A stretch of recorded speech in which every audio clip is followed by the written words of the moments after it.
você chegou até esse vídeo, é bem provável que você tenha um Hondinha G6 automático, como o meu, ou esteja trabalhando em um câmbio desses, e está preocupado com que o seu câmbio ele tem um sintoma de flutuação entre marchas.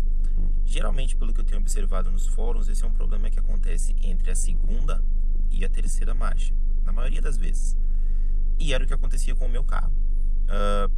O meu se manifestava quando estava quente. Então, eu saía com o carro, ele estava frio, e aí à medida que ele ia esquentando, na hora que ele ia trocar da segunda para a terceira marcha, ele dava aquela elevada no giro e entrava a terceira marcha, sempre, né? Então, quando estava quente, isso piorava. Então, fazendo uma sonoplastia aqui, seria algo como está em segunda, pam, vai trocar para a terceira, vam, e entrava a terceira. E isso vai gerando um certo incômodo com o passar do tempo, né? Ainda mais porque antes desse tipo de problema começar, o câmbio geralmente está liso, né? Está funcionando perfeitamente. Então, depois de muita pesquisa, depois de buscar muita informação, inclusive em outros países, né, em proprietários de Honda Civic de outros países, principalmente dos Estados Unidos, eu cheguei à conclusão que esse era um problema interno do câmbio. E aí, na primeira oportunidade que eu tive de desmontar esse câmbio, realmente eu verifiquei que o problema estava lá. Então, eu vou colocar aí um vídeo que eu fiz na época que eu desmontei esse câmbio, aonde estava o problema e qual foi a alternativa para resolver. Já adianto que o câmbio ele é composto de duas partes principais: a parte móvel, que são as engrenagens, as árvores, os eixos, o diferencial, as embreagens, e a parte do corpo de válvulas, que é o cérebro do câmbio, não é? A parte que vocês vão ver eu trabalhando é o corpo de válvulas, é justamente onde se origina esse problema. Daqui a um pouco de tempo, né, em breve, eu pretendo fazer um vídeo mais detalhado ainda, explicando como é que funciona esse câmbio e como esse problema pode gerar o sintoma da flutuação. Chegamos então ao corpo de válvula secundário. Esse é o corpo aonde eu identifiquei um problema no meu câmbio, né? Como eu já comentei, esse câmbio ele flutuava entre a segunda e a terceira marcha. E esse é um problema até bem relatado desse câmbio, né? Então tá aqui, né? Corpo de válvula secundário. No corpo de válvula secundário vai uma válvula aqui, ó. A chamada válvula CPC, certo? Essa válvula aqui, ó. A válvula CPC está instalada no corpo de válvula secundária, né? E tem esse parafuso aqui que trava ela, né? Não tem maiores informações aqui sobre a válvula CPC, porque o manual prescreve que ela não deve ser removida. Mas eu vou colocar nesse vídeo também, quando eu fui fazer a desmontagem, que a mola dela estava quebrada, né?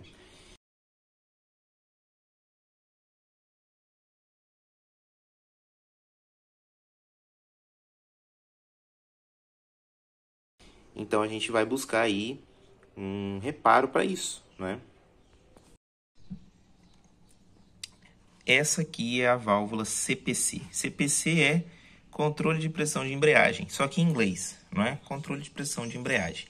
Então essa válvula aqui ela está diretamente ligada ao controle de pressão de aplicação das embreagens, né? Ela recebe um fluido no circuito hidráulico que vem logo após a válvula moduladora e por ela passa as aplicações de marchas, né? Claro que é um pouco mais complexo do que isso, mas simplificando a ideia é essa. Então, essa válvula aqui com a sua respectiva mola que deveria estar aqui, são responsáveis por controlar a pressão da embreagem.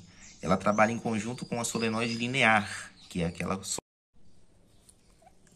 Então, a CPC, certo? Válvula CPC, trabalha em conjunto com a solenoide linear para definir as pressões de aplicação. Então, a solenoide linear é essa aqui, ó, a mais compridinha, que fica lá na frente do câmbio, lá na lateralzinha do câmbio.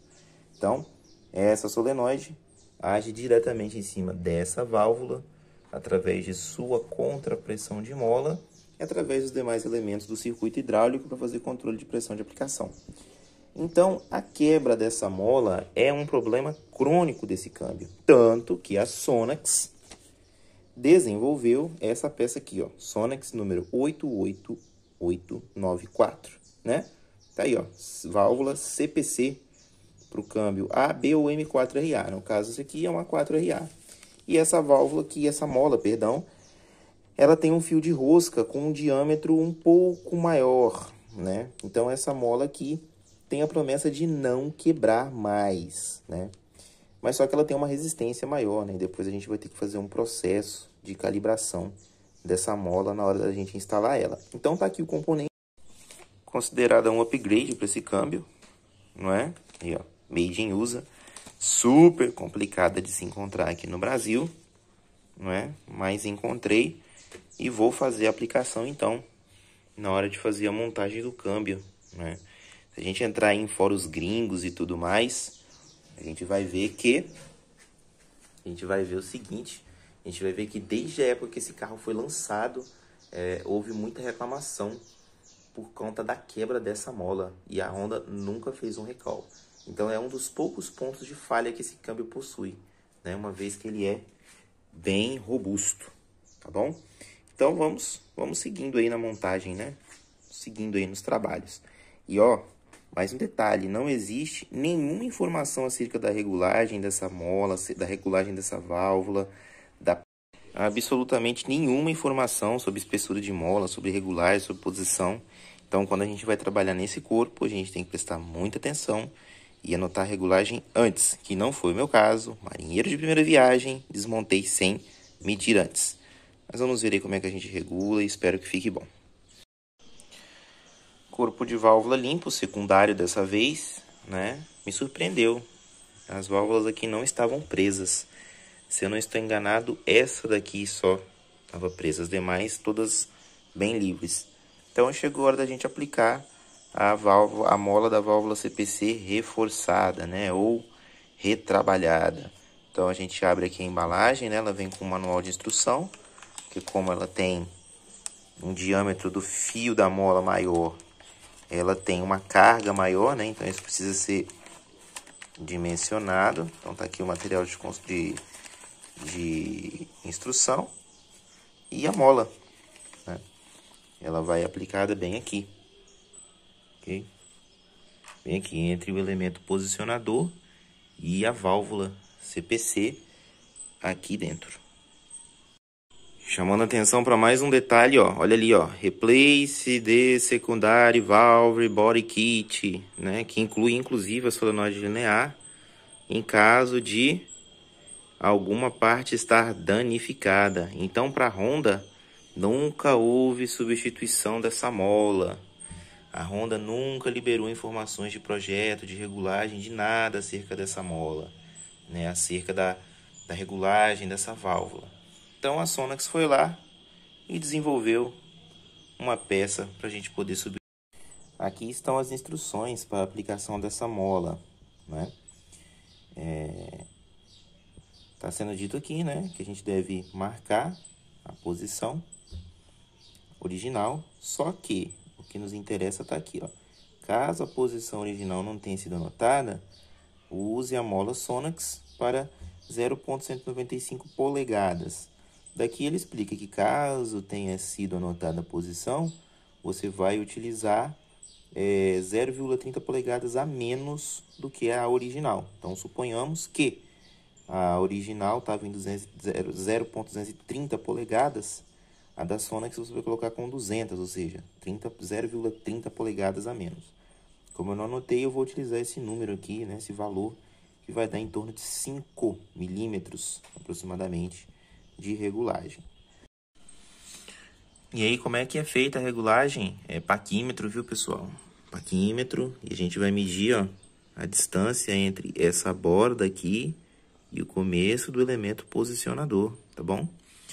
E a gente vai setar aqui uma distância, né? Que nesse caso aqui eu vou deixar em aproximadamente 5 milímetros. Então vocês viram aí a correção no corpo de válvulas com a mola da Sonax. Tô aqui com o carro montado, já rodei 1.186 quilômetros com ele e até o presente momento nada mais de flutuação. Na verdade, todo o câmbio melhorou como um conjunto, né? Então, Eu sinto ele mais firme, mais suave, né? Mais firme assim, ele entra a marcha de uma forma mais firme e trafega de uma forma mais firme, né? Antes eu senti ele um pouco indeciso, né? Tem uma subida aqui perto de onde eu tô que ele teimava em começar a subida de primeira, hoje de segunda, né? E aí ele ficava patinando para subir e agora ele já entra em primeira no pé do morro. Mas tá muito bom o câmbio. Uma correção é que na regulagem da válvula CPC ali, eu finalizo o vídeo, eu acredito, com 5 milímetros mais ou menos, né? Mas depois eu fiz essa regulagem em polegadas, né? Meu paquímetro tem a função de polegadas. Eu finalizo essa regulagem em polegadas e eu utilizei .205, que é uma medida também que eu encontrei lá fora, lá nos Estados Unidos. E o câmbio ficou muito confortável. Então é isso, e em breve eu trago mais filmagens, mais postagens acerca do funcionamento desse câmbio aqui.